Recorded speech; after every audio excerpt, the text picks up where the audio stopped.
guys, watching Ishvan and welcome to day 4 of Vlogmas. Today's outfit is, I actually borrowed this from my sister, she said I could, but it's Christmas Hogwarts PJ top, and because this is my Believathon wrap up, like November wrap up, it had Believathon colours in it, so I thought it matched perfectly, plus it's Harry Potter and Harry Potter's middle grade, so as I said, I'm doing my wrap up for November, but it's all just Believathon, so I might as well just call it my Believathon wrap up. But I'm just going to get started. I've got all of my stuff here. So in the month of November, I read a total of 3,575 pages. Which is, I don't know if that's by most pages read in a month so far. I think the only other month that could give that a run for its money would have been the Owls in April. Let's just get going. I'm going to start with the 5 books that weren't on my original TBR. I'll start off with the Roald Dahl books first. I read these 4 books for Roald Dahl Day for Believathon on the 6th. I believe it was the 6th of November. So I'll just go through them. The first one I read was, I think, George's Marvelous Medicine. And I ended up giving this 3 stars. I didn't read this as a kid, so it was the first time reading it. It was okay. It's definitely not one of his best, but it was still okay. Funny things happen, basically. It's what happens in this one. Next one was SEO Trot. I gave this 4 stars. I think it was more nostalgia more than anything, because this was probably my favourite Roald Dahl book growing up, other than Matilda. Basically, SEO Trot is tortoise backwards. Probably 99.9% of people will know that, but when I figured this out as a kid, I got so excited about it for some reason. I don't know why. But yeah, I just thought it was really cute to reread it. I do like this sweet little story in it. And the next one I read was, I think it was The Enormous Crocodile I read next. This one's more of a picture book than an actual novel like the rest of them are. So I didn't know that. I've not read this one either. I gave this 3 stars also. I don't think it's as good as some of the other ones that I've read by Roald Dahl, but I still thought it was really cute, and the misadventures of this crocodile is just hilarious for some reason. I just thought it was really funny. The last Roald Dahl book I read was The Twits. Again, I think this was one of my favourites growing up. I did give this 3 stars because it wasn't as good as I remember it to be, so I was a bit disappointed, but it was still funny in how this upside down thing happens. I thought it was hilarious and well deserved. The last book that I read that wasn't a part of my TBR was The Little Vampire by Angela Summer Bodenberg. I don't know if that's how you say that, but basically I bought this because I loved the movie growing up. I didn't know it was a book, but yeah, I found this on the Book People website and I grabbed that real fast. The book is only an insignificant part of the movie, so I don't know if there's more of these or if it's just like what the movie was based off of, but in the movie this part that happens in the book is insignificant, so I'm a bit confused about that. I ended up giving it 3 stars. I still thought it was really cute and I like Tony and Rudolph. So yeah, I will always love Tony and Rudolph's adventures. So now I'm just going to move on to all of my Believathon TBR books now. The first one was the group book Frostheart. I gave this 5 stars. Oh my god. I was so surprised. I prefer more of the darker sort of middle grade children's books. And I'd never read a polar fantasy before, so I wasn't sure how I was going to like it, but I ended up loving Ash, the main character, and his guardian, Tobu. And basically Ash is a song weaver, but that's like forbidden kind of in the place that he lives, and he's then like banished, and he goes onto this ship called the Frost Heart, and his parents are missing, and he tries to find them, and they go on this like amazing adventure, and I just loved it. Basically, I can't wait for the sequel of this. The first official prompt was read a book featuring magic, and I read Howl's Moving Castle by Diana Wynne Jones. Basically, this is about a girl called Sophie who gets turned into an old lady, and she goes to this wizard Howl in his moving castle to see if she can get rid of the spell, basically, or the curse. And like this, honestly, madness just goes on. Howl is weird as hell. I really don't know how to feel about him. In the end, I came round to him, but I still don't know about him. I don't know. I guess maybe that's like an unpopular opinion, but I wasn't the biggest fan of him. I just thought he had a massive ego, and I was just like not having it. So yeah, I ended up giving this 4 stars. I really did quite enjoy it, but yeah, I thought it was really good anyway though. The second prompt was read a book featuring myths and legends, and I went with the classic Percy Jackson. This is the 4th book in the series, Battle of the Labyrinth. I really quite enjoyed this one. This one was, it basically got your heart racing quite a bit. Percy can seem a bit, not dull, but like stupid at times. I mean, he is like just coming into his teens or something like that, I think. But sometimes he's so oblivious to certain things, and you're like, dude, come on. It's like, stop being a stupid kid. I don't know, but I still think his antics are hilarious, and I think it's funny. But basically, him, Annabeth, and some other kids go into the labyrinth, which basically tries to kill them any chance it gets. I can't really say much because this is the 4th book, but Percy Jackson is the son of Poseidon, Annabeth is the daughter of Athena, and Grover is a satyr or a satyr. I don't know how you say it properly, but yeah. I ended up giving this 4 stars because I love Percy Jackson, even though he's a bit stupid sometimes, but I can't wait to finish the series. I'm hoping to finish that like next year. 4 stars, loved it.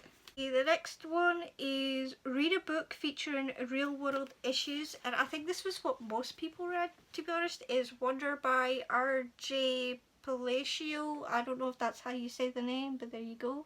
This one I ended up giving 5 stars.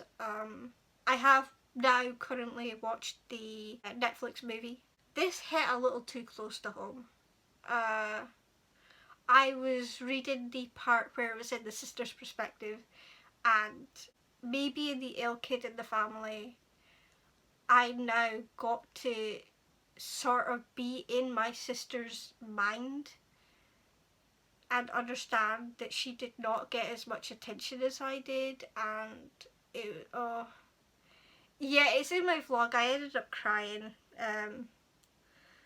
It just hit a little too close to home. It's about a boy called Augie, and it says it has a facial deformity, but I think the actual thing is called Treacher-Collins syndrome. I think it's called Treacher-Collins syndrome.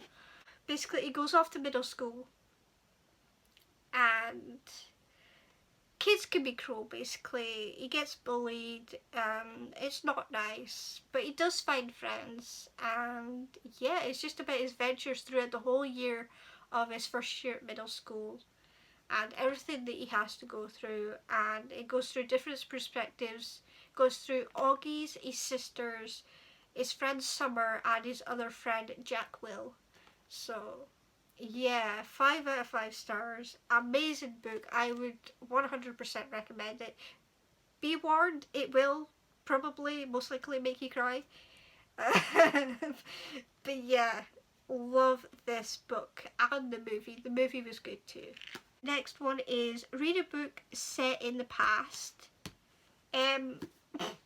Skullduggery Pleasant, book 1. But yeah, I thought this started in the 1700s when I looked it up on Wikipedia. But that's not a spoiler. You are told this in the book. That he dies, the main character, and he's a skeleton now. A skeleton detective, which is the weirdest thing I'd ever heard. But but basically, it turns out it only tells you he dies then. So it's not technically set in the past, but the book was published before this year. So technically it still counts. 2007, it was published first in 2007 in Great Britain. So technically it's still in the past. So it still does count, but I honestly thought that it started off in the 1700s, but never mind. Yeah, it's about a girl, girl Sophie. Her uncle ends up dying, and she's left his mansion. It's really cool. And then she is almost killed while she's at the house, and Skullduggery comes, saves her, and then they go on this adventure to save basically the whole world from this other dude who wants this scepter to basically bring back these things, these creatures, to basically destroy the world. So yeah. But I gave this 5 out of 5 stars. I honestly raced through this, binged it in 2 days. I honestly am dying to read the second book. I only have the first one. I went into this thinking this is going to be stupid. I was like, seriously, a skeleton detective? I was like, really? But honestly, I loved it. And the dark humour in this is just awesome. So yes, love this book. The next book is Read a Book with a Strong Sense of Friendship, and I picked A Place Called Perfect by Helena Duggan. This is the first in the trilogy. I do have the other two up here. I gave this 5 out of 5 stars. It's about a girl called Violet who moves to this new town, and they have to wear glasses to stop them from going blind. And the people in the town are weird. It's very, very Coraline-esque. It's just very, very creepy. And she meets up with this boy called Boy, and they try and figure out what the hell's going on, why people are going blind, and yeah, there's quite a bit of danger in it for Violet, and it went darker than I expected a children's book to go. I just really, really liked it. 5 out of 5 stars. Love this book. Really want to read the sequel like now. But yeah, thank you, Gavin, for making me read middle grades, because I'd never thought of it before. I mostly read adult crime thrillers, so this is just something new for me. But I love this book so much. Yes. Prompt 6 was read a creepy or atmospheric book. I chose one of the Horrorland books, Goosebumps, Creep Them Deep by R.L. Stein. This is the second book in the series. I like this better than the first one. I think I gave this 4 stars. Yeah, I gave it 4 stars. It was definitely more heart-racing than the first one. There's this brother and sister called Billy and Sheena, and they're on like a boat. They're looking for this like sunken ship with treasure on it, and then there's like skeletons that come to life on an island, and they have to escape. And then at the end of the book, you get the Horrorland part where the siblings are invited to the Horrorland theme park, and other stuff starts to go on. And I think this all has like a conclusion at the end of the series to figure out what's going on in Horrorland. I don't know. I did like it. It was pretty creepy and thrilling. Next book was read a seasonal book. I listened to this on audiobook on Scribd. It's Polar Bears Explorers Club by Alex Bell. I gave this 4 stars. There's this girl called Stella. She wants to be a part of the Polar Bear Explorers Club, like her dad, and go on an adventure and go explore out in the snow. It's also a polar fantasy, and it was very slow for me. I don't know why. Maybe it was because it was an audiobook and I'm mostly used to just physically reading. I don't know. But I ended up giving it 4 stars in the end. It definitely picked up like towards the middle to the end. And I ended up really quite enjoying it. 4 stars. Really good. I'm going to read the sequel for Polarathon next year. That's what I'm planning on doing. The next book is Read a Book Featuring an Animal Character.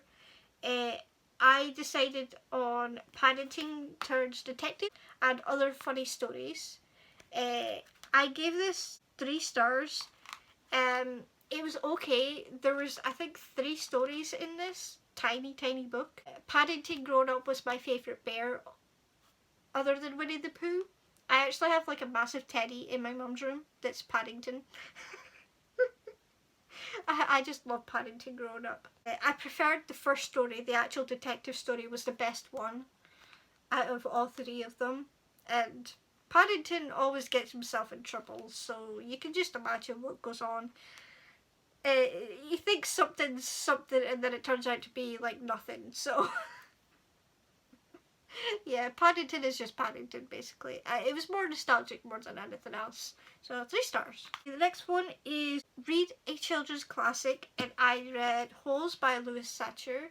I have seen the movie of this with Shia LaBeouf, and it's exactly like the movie, basically like scene for scene. It's about this boy called Stanley who is caught with stolen shoes and is put to this camp where he has to dig holes, and turns out the people of the camp are looking for buried treasure, and then they try and get off and escape. Him and this other boy try and escape. Yeah, there's these like lizards that if they bite you, you're dead basically. They just basically have to uncover the truth of what's really going on and why the camp was made. And I really loved the story of this. 4 stars. The last book I read for prompt 10 was Reread Your Personal Childhood Favourite, and it was a bear called Paddington. I listened to this on audiobook on script. I ended up giving it 3 stars. Again, it was more of a nostalgic thing more than anything. I did like this one slightly better than the Turns Detective one. Because this, like, I think, as far as I'm aware, is the first in the series. I forgot to say the author is Michael Bond, my bad. And it was really good as an audiobook. It was really cute. The little voice of Paddington was really nice.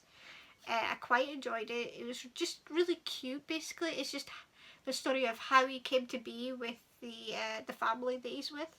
And I have watched both movies and I love both of them. But I think that's everything. That's my wrap up, my November wrap up. I hope you enjoyed. My Goodreads, Twitter and Instagram are in the description as always. Don't forget to like, comment and subscribe. And I'll see you in the next Vlogmas video. Bye.